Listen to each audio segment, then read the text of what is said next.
Welcome प्यारे बच्चों। तो आज के इस वीडियो में हम देखने वाले हैं कक्षा 8वीं विषय गणित दिनांक 28 जुलाई 2021 का होमवर्क है ना। स्माइल 3.0 का हम यहाँ पर होमवर्क को सोल्व करने वाले हैं। अध्याय है परिमेय संख्याएं और इसका टॉपिक है ना, जो उसका क्वेश्चन आया है किस टॉपिक के ऊपर से आया है, परिमेय संख्याओं का संख्या रेखा पर। तो आज के इस वीडियो में जो भी क्वेश्चन है उसका पूरा सॉल्यूशन हम समझेंगे। आपको बिल्कुल समझते हुए चलना है, क्योंकि देखिए समझना आपका महत्वपूर्ण है, क्योंकि सॉल्यूशन तो आपको कहीं से मिल जाते हैं, लेकिन आपका समझना ज़्यादा ज़्यादा महत्वपूर्ण है। तो देखिए बच्चों, चलिए अब हम वीडियो बिना किसी तरीके से शुरू करते हैं। तो देखिए बच्चों, जो हमारा पहला क्वेश्चन है, पहला क्वेश्चन हमें क्या दिया है, ऋण 3 और ऋण 1 के मध्य 3 परिमेय संख्या लिखी है। तो यहाँ पर हम इसका सॉल्यूशन देखते हैं।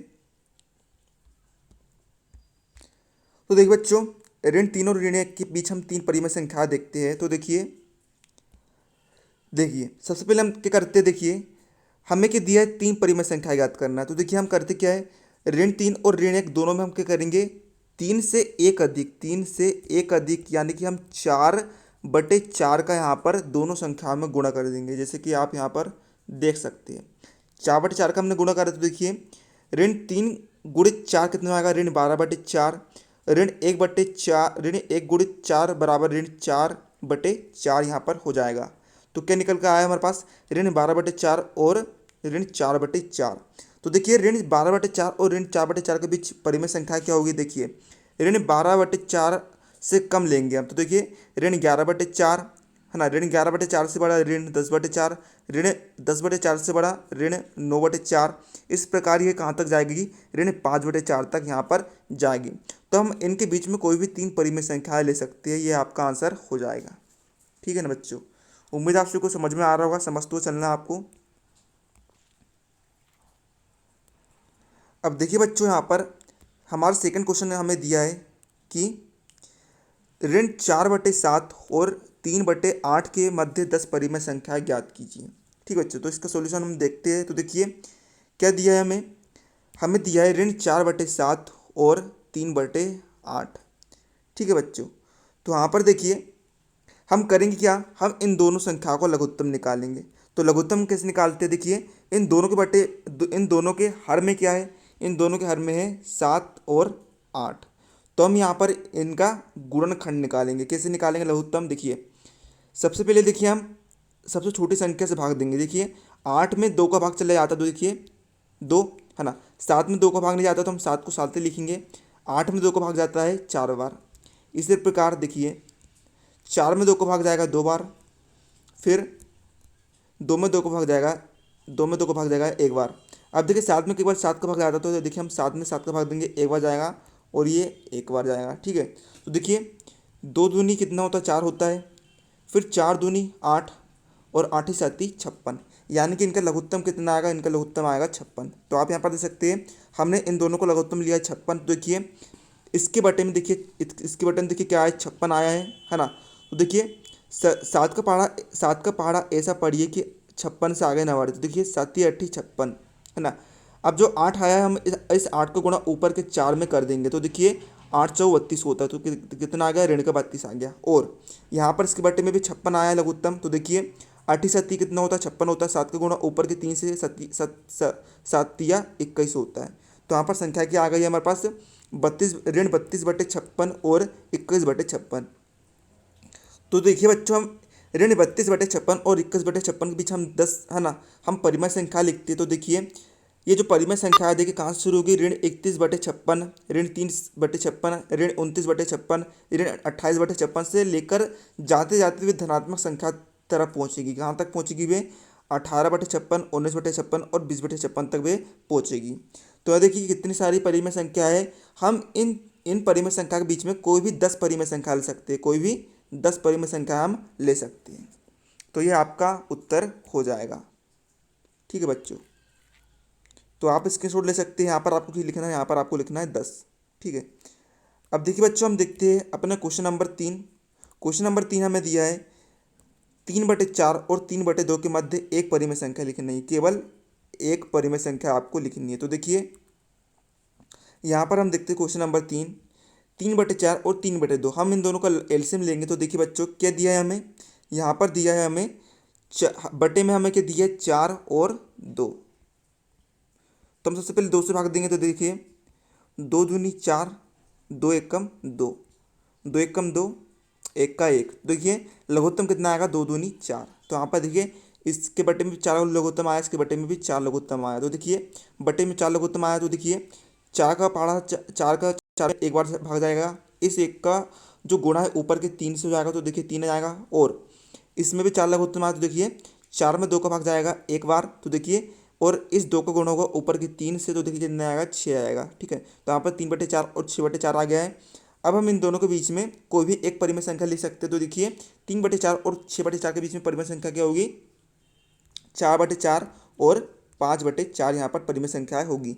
हम इनके बीच में कोई भी एक परिमेय संख्या ले सकते हैं। अब देखिए हम परिमेय संख्या को किसके रूप में लिखते हैं, परिमेय संख्या को हम अंश बटे हर के रूप में लिखते हैं। परिमेय संख्या किसे कहते हैं, ऐसी संख्या जिन्हें हम अंश बटे हर के रूप में लिख सकते हैं। तभी हमने इन सभी परिमेय संख्याओं को अंश बटे हर के रूप में लिखा है। ठीक है ना बच्चों। अब देखिए मैं चौथा क्वेश्चन के दिया है 1/8 और 1/4 के मध्य 3 परिमेय संख्या लिखिए। तो देखिए हम इसका सोल्यूशन देखते हैं। तो देखिए हमें क्या दिया है, 1/8 और 1/4। हम इन दोनों का एलसीएम निकालते हैं। तो देखिए लघुत्तम समावर्तक हम कैसे निकालेंगे, इन दोनों के बटे में क्या है, बटे में क्या है इन दोनों के 8 और 4। तो देखिए 2 से भाग देते हैं, 2×4 = 8, 2 दूनी 4। फिर 2 से भाग देते हैं, 2 दूनी 4, 2 एकम 2। फिर 2 से भाग, 2 एकम 2, एक का एक। तो देखिए 2 दूनी 4, 4 दूनी 8, यानी कि इनका लघुत्तम कितना आएगा, 8। तो देखिए इसके बटे में भी 8, 8 का पहाड़ा 8 बार पढ़ेंगे, 8 का भाग 8 में एक बार जाएगा। इस एक का गुणा ऊपर के एक से हुआ तो एक ही जाएगा। ठीक है, इसी प्रकार इसके बटे में भी कितना आया है, 8 आया है। तो 4, 8 में 4 का भाग जाएगा 2 बार, इस 2 का गुणा होगा ऊपर के एक से तो देखिए 2 एकम यहाँ पर 2 हो जाएगा। ठीक है, तो यहाँ पर देखिए अब यहाँ पर समझने वाली बात यह आती है कि देखिए यदि हम 1/8 और 2/8 के बीच में परिमेय संख्या निकालें तो कोई भी परिमेय संख्या नहीं निकलती है। तो इसके लिए हम करेंगे क्या, इन इन इनको हम गुणा करेंगे, इनके सामने हम गुणा करेंगे। देखिए तो हम करते क्या है, इन दोनों के सामने यदि हम देखिए, यदि हम 1/8 और 2/8 में यदि हम 2/2 का गुणा करें, ठीक है, 2/2 का गुणा करें तो देखिए यहाँ पर क्या आएगा, 2/8 दूनी 16। यहाँ पर कितना आएगा, 4/16। तो देखिए 2/16 और 4/16 के बीच में केवल एक परिमेय संख्या निकलेगी, 3/16। लेकिन हमें कितनी निकालनी है, हमें निकालनी है यहाँ पर परिमेय संख्याएं, हमें 3 परिमेय संख्या निकालनी है। ठीक है, तो यहाँ पर तो ये गलत हो जाएगा। तो हम क्या करते हैं, इसी प्रकार देखिए हम करेंगे क्या, देखिए अब हम 3/3 का यहाँ पर गुणा करके देखते हैं। तो देखिए 3/3 का हम गुणा करते हैं दोनों संख्या में। तो देखिए 3 एकम यहाँ पर 3 हो जाएगा, बटे 8×3 = 24। इसी प्रकार 3 दूनी 6/24। तो देखिए 3/24 और 6/24 के बीच में केवल 2 परिमेय संख्या निकलेगी, 4/24 और 5/24। तो हमें लेकिन 3 परिमेय संख्या निकालनी है, इसलिए ये भी यहाँ पर करेक्ट नहीं होगा। तो अब हम करते क्या है, हम करेंगे कि ये,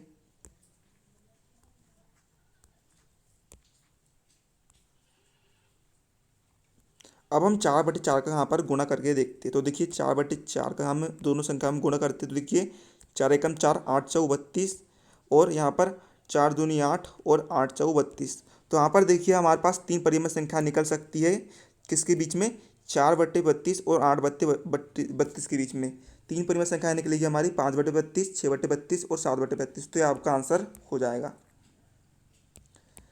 अब देखिए बच्चों लास्ट क्वेश्चन है हमारा कि 4/3 और 7/4 के बीच में परिमेय संख्या निकाल ली है ना। तो देखिए हम इन दोनों का क्या लेते हैं, एलसीएम लेते हैं। तो देखिए किस प्रकार से लेंगे हम एलसीएम, क्या दिया है हमें, हर में क्या दिया है, 3 और 4। तो देखिए 3 से 3 का भाग जाएगा एक बार, 4 का 4। अब 4 में 2 का भाग जाएगा, ठीक है, 2 का भाग जाएगा देखिए 2 बार, 2 एकम 2, 2 एकम 2, 3 दूनी 6, 6 दूनी 12। यहाँ पर लघुत्तम कितना आएगा, 12 आएगा दोनों में। तो देखिए बटे में 12 लघुत्तम आया है। 12 में 3 का भाग जाएगा 4 बार, तो इस 4 का गुण होगा ऊपर के 4 से, कितना आया, 4×4 = 16। इसी प्रकार यहाँ पर बटे में लघुत्तम आया 12। तो देखिए यहाँ पर 12 में 4 का भाग जाएगा 3 बार, और इस 3 का गुणा होगा ऊपर के 7 से। तो देखिए 7 की 21 हो जाएगा यहाँ पर। ठीक है, तो देखिए यहाँ पर हमें डायरेक्ट संख्या प्राप्त हो जाएगी। परिमेय संख्या देखिए 16/12 और 21/12 के बीच में हमें परिमेय संख्या क्या प्राप्त होगी? 17/12, 18/12, 19/12 और 20/20 यहाँ पर 12। ठीक है, तो ये आपका आंसर हो जाएगा। तो आज के इस वीडियो में मैंने आपको ये सब आपके दिया है ना, होमवर्क, उसको मैंने आपको फुल बता दिया। तो उम्मीद आपको वीडियो हेल्पफुल और वीडियो लाइक कर दीजिएगा। मिलते हैं अगले वीडियो, तब तक के लिए जय हिंद, जय भारत।